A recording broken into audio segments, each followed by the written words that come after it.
fait la différence. Bien aimé, ce qui nous différencie avec le païen, ce n'est pas ce que nous avons. Mais ce qui nous différencie avec les païens, c'est parce que nous avons la connaissance de la parole de Dieu. Et que la parole de Dieu en nous fait que nous serons différents par rapport aux païens. Et ce que les païens font, et nous, en tant que les chrétiens, nous n'avons pas le droit de le faire. Oh, bien-aimé, vous allez comprendre, le Daniel qui avait refusé de manger la chair, bien-aimé, c'est très important. Pourquoi? Parce que une brebis ne peut jamais manger de la chair. Une véritable brebis, il doit manger les herbes. Si vous remarquez que non, il y a une brebis, il commence à manger de la chair, là ce n'est plus une brebis. Une véritable brebis, il faut qu'il mange les herbes. Nous mangeons la parole du Seigneur. Et cette parole fait de nous que nous soyons humbles. Une brebis, bien aimé, il ne s'orgueille jamais. Il est humble devant la parole du Seigneur. Parce qu'il sait, il est conduit par la parole du Seigneur. Il ne peut jamais s'orgueiller devant la parole du Seigneur. Bien aimé, si tu es une brebis, tu dois être humble devant la parole du Seigneur. Amen. Tu dois une brebis, c'est celui qui accepte. Le berger peut lui dire, allons de l'autre côté. Il n'a rien à réclamer. Parce qu'il sait que c'est une brebis. Il fait qu'exécuter. Il fait qu'écouter. Combien de gens qui se disent que l'Éternel est mon berger. Mais quand ton berger t'interdit de faire cela, est-ce que tu l'obéis? Que Dieu nous bénisse. Quand ton berger t'interdit, ne fais pas ça, c'est mauvais, c'est le péché. Est-ce que tu obéis à ton berger qui est le Seigneur? Est-ce que tu es une brebis, bien-aimé? Une brebis, c'est celui qui s'assimile. C'est celui qui a l'humilité dans sa vie. Mais combien de gens, nous se disons que nous sommes des brebis, mais nous sommes désobéissants à la parole du Seigneur. Nous n'obéissons même pas à la parole du Seigneur. Le vase d'or. Bien-aimé, l'or, c'est aussi la richesse. Si vous lisez dans le livre de Job, chapitre 22, le verset 25, et vous allez comprendre. Et là-bas aussi, la Bible compare l'or en tant que la richesse, bien-aimé. Si toi, tu es un vase, et que l'or, la richesse, c'est qu'en toi, bien-aimé, il y a la richesse. La connaissance de la parole que toi tu as, c'est une richesse pour ta vie.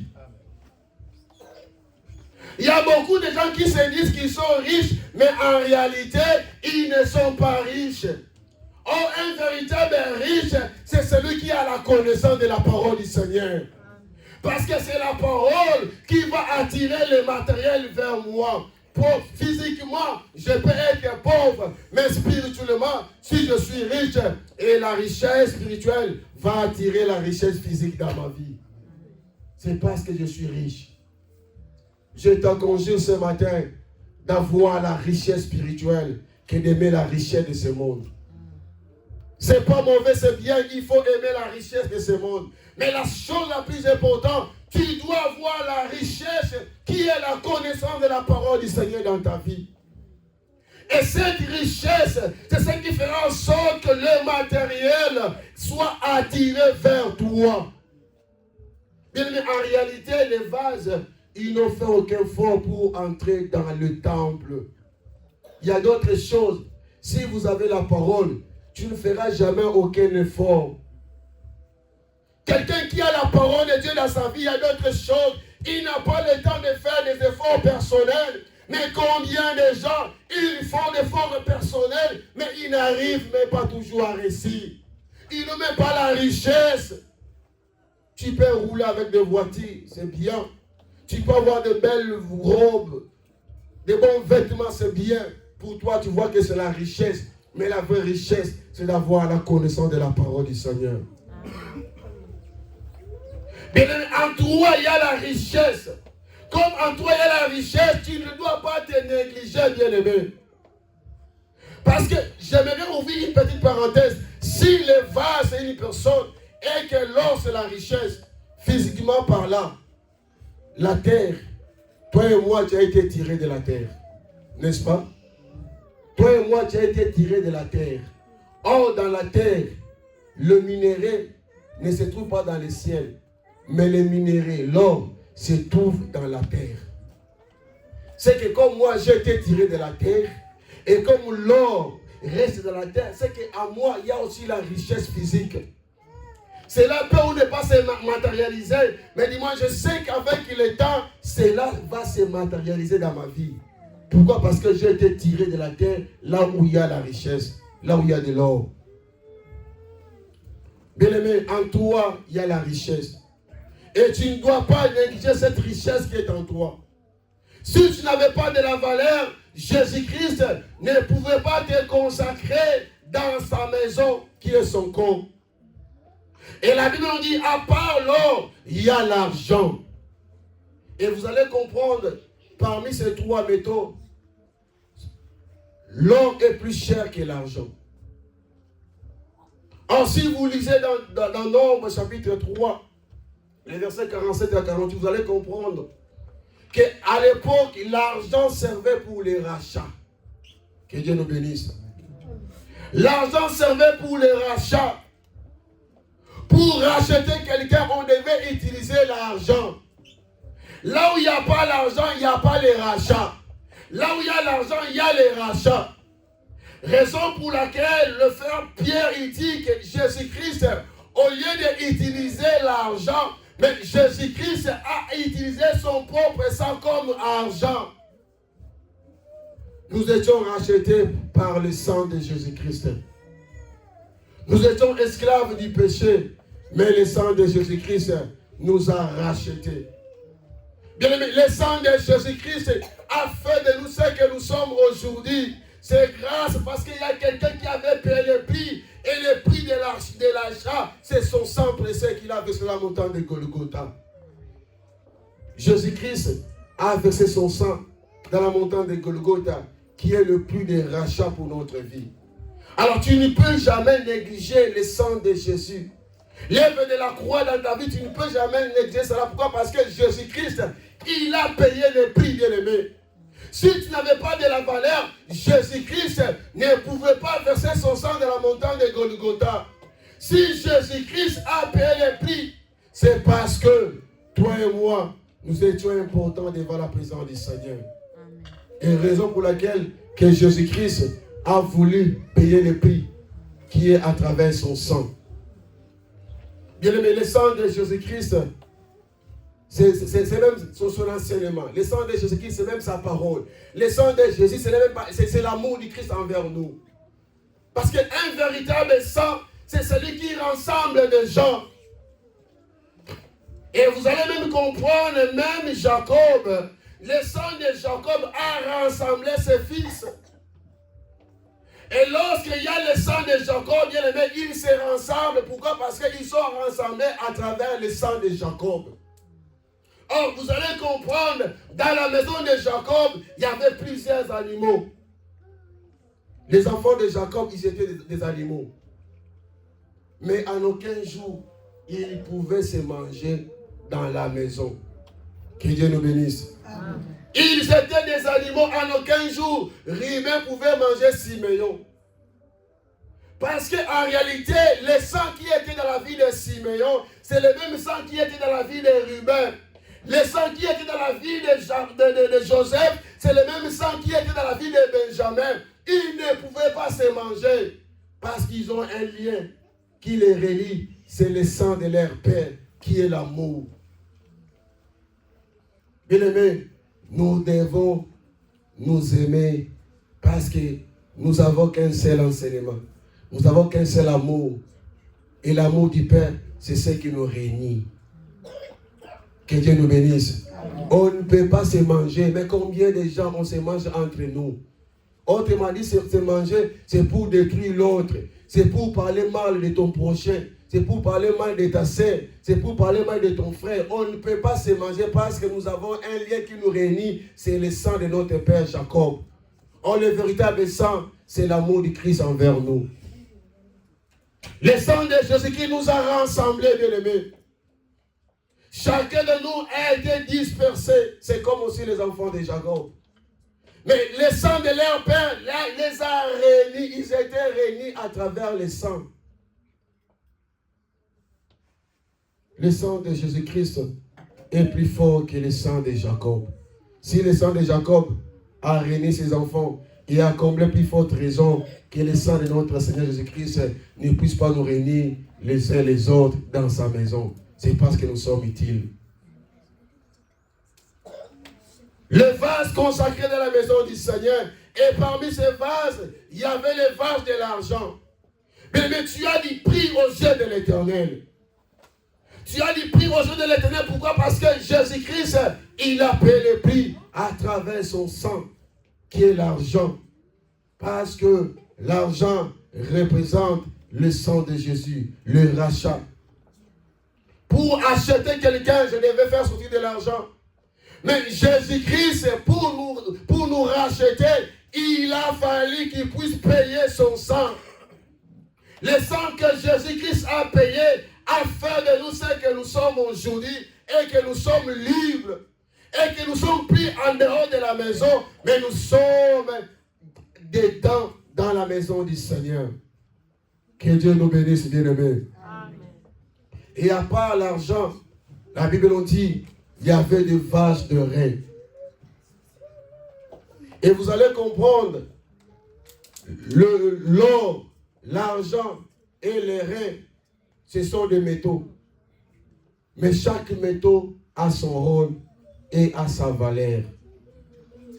Si vous lisez dans 2 Chroniques, chapitre 24, le verset 12, vous allez comprendre qu'à l'époque, les reins servaient pour réparer une maison.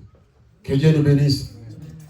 Les reins servaient pour réparer une maison dans 2 Chroniques 24 et 12. Vous pouvez vérifier. Parmi les outils qui servaient pour réparer la maison, il y avait aussi les reins. Alors je me suis dit, si les reins servent pour réparer la maison, est-ce qu'on peut réparer une maison qui n'a été jamais détruite? Si la maison est réparée, et par là je comprends, c'est que la maison autrefois a été détruite. Que Dieu nous bénisse. Parce qu'on ne peut jamais réparer quelque chose qui est en bon état. C'est comme si j'ai mon téléphone, je dis, je pars voir les réparateurs. Cela signifie que c'est que mon téléphone a un panne. Il faut que j'aille voir les réparateurs pour réparer mon téléphone. On ne peut que réparer la chose qui a été détruite. Mais une maison qui n'a été jamais détruite, on ne peut jamais la réparer. Si la Bible confirme que le rein c'est pour réparer la maison, c'est que toi et moi, nous sommes la maison de l'Éternel. Et quand est-ce que nous étions détruites? Nous étions détruits en Adam. Lorsque Adam avait péché contre le Seigneur, la maison du Seigneur a été détruite. Lorsque le péché était entré dans le monde, que la maison, toi et moi, nous étions détruites, il a fallu le véritable serpent des reins qu'il vienne pour nous réparer, nous qui sommes sa maison. En réalité, le péché nous avait détruits. Et il a fallu, lui qui est le véritable le serpent des reins, qu'il vienne pour pouvoir nous réparer, pour que notre vie soit réparée, bien-aimés. Et vous allez comprendre, quand le serpent, il mordait les enfants, Moïse devait faire un serpent des reins. Une personne qui sera mordie par le serpent, et lorsqu'il lèvera les yeux vers le serpent des reins, il va conserver la vie. Oh, le véritable serpent des reins, c'est le Seigneur Jésus-Christ. Même si tu as été mordu par le diable, même si la maladie t'a rongé, même si les problèmes de difficulté, mais dis-moi, si tu élèves tes yeux vers le véritable serpent des reins, tu dois conserver la vie et que ta vie sera réparée si tu verras, si tu lèveras tes yeux vers le véritable serpent des reins. Jésus-Christ, il est le véritable serpent des reins. Il est celui qui répare nos vies. Il est celui qui a la capacité de réparer ce qui a été détruit. Mais on peut détruire ta santé. On peut détruire tout ce qui est en toi. Mais Jésus-Christ a la capacité de réparer. Jésus-Christ a la capacité de réparer tout ce qui a été détruit dans notre vie. Peut-être que ta vie a été détruite. Ta santé a été détruite. Mais ce matin, j'aimerais te dire, le serpent des reins, il est capable de réparer notre vie. Même ta vie chrétienne a été détruite à cause de la vie du péché. Mais ce matin, Jésus-Christ, le véritable serpent des reins, lorsqu'il arrive dans la vie d'une personne, c'est pour réparer tout ce qui a été détruit dans notre vie. Que ce matin, que l'Éternel répare notre vie au nom de Jésus-Christ. Là où a été détruit, là où les méchants ont détruit, là où les sociaux ont détruit, que ce matin, le véritable serpent des reins, qu'il répare nos vies au nom de Jésus-Christ. Là où ils ont détruit ta maison, là où ils ont détruit ton travail, que le véritable serpent des reins, qu'il répare au nom puissant de Jésus-Christ. Que Dieu soit loué.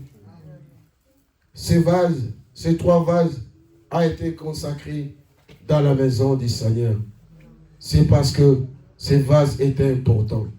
Et j'aimerais dire à quelqu'un, tu as de l'importance, raison pour laquelle que le Seigneur, après avoir combattu le diable, il t'a consacré dans son temple. Or, le temple de l'Éternel, c'est même son corps, son propre corps. Si tu es dans le corps de Christ, personne n'a le pouvoir de toucher ta vie si Dieu ne le permet pas.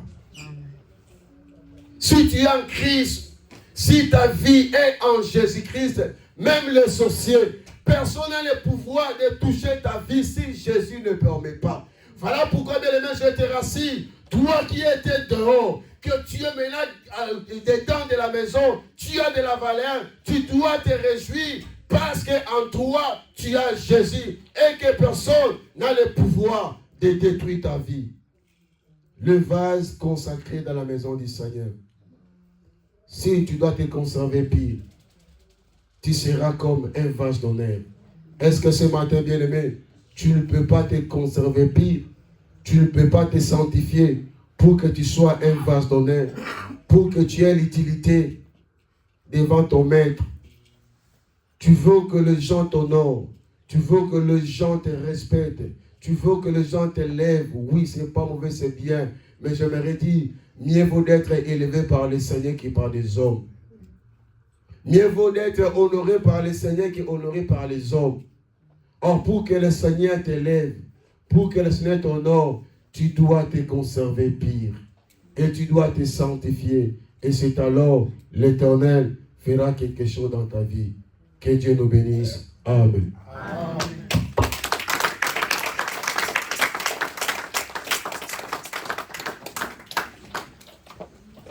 Que Dieu vous bénisse. Amen. Est-ce qu'on peut offrir pour la gloire de Dieu?